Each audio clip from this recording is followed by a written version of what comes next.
Pour vous aider au milieu de vos tracas, je vous livre ma méditation sur la petite fille de Jaïr et sur la femme au flux de sang. Quel est donc cet homme devant qui Jaïr se jette à genoux? Et tombant aux pieds de Jésus, Jaïr le suppliait d'entrer dans sa maison, parce qu'il avait une fille unique, âgée d'environ 12 ans, qui se mourait. Luc 8, verset 42. Dans les pires angoisses, comme celles supportées par ce père, c'est vers lui que l'on va, c'est lui que l'on invite à rentrer dans la maison. La prière l'y introduit, il se trouve alors au cœur de nos angoisses. Mais la communion l'y fait aussi bien entrer chez nous, et encore avec plus de facilité que chez Jaïr.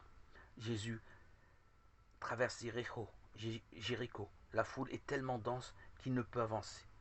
Et voici qu'une femme malade depuis 12 ans, d'une perte de sang, s'étant approchée par derrière, toucha la houppe de son vêtement. Car elle disait, si je touche au moins quelques parties de ce vêtement, je serai guérie. Et aussitôt son flux de sang s'arrêta. Luc 8, verset 44. Au fond, la démarche de cette femme est très significative. Comme elle, c'est la personne même de Jésus qu'il nous faut atteindre. À travers l'écorce ténue de son manteau, comme le geste de cette femme nous jugerait-il pas ce contact personnel avec le Verbe de Dieu à travers la fibre de l'hostie? On le touche et l'on est guéri. Guérison matérielle pour cette femme malade depuis 12 ans et qui brusquement se sent envahie par le bien-être et la vie. Guérison spirituelle, psychologique pour nous dans cette rencontre avec le Seigneur. La question de Jésus, qui m'a touché, amuse et agace le bon sens de Pierre. Maître, la foule t'entoure et te presse et tu dis, qui m'a touché? Oui, car j'ai senti une force sortir de moi. Celui qui contient Dieu en rayonne la force et la bonté. Sa présence et son action transmettent Dieu. Il en est de même pour nous. Encore une fois à son contact dans la prière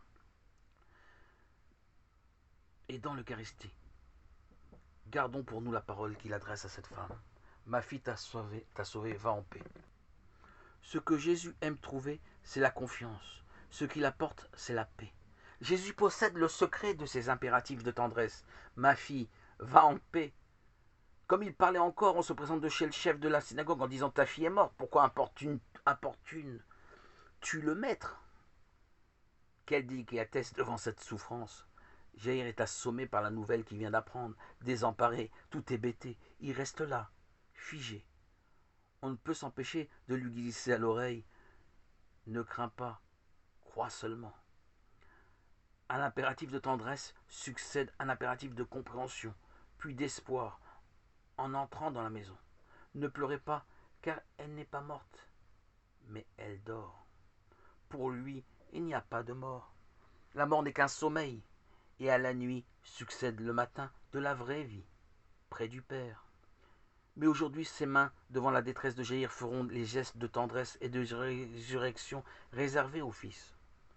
Et prenant la main de la petite fille de Jaïr, il lui dit « Talita, koum », ce qui signifie « petite, je te dis, lève-toi, sors de ton sommeil ». Et la petite fille se leva, et ils furent tous bouche bée.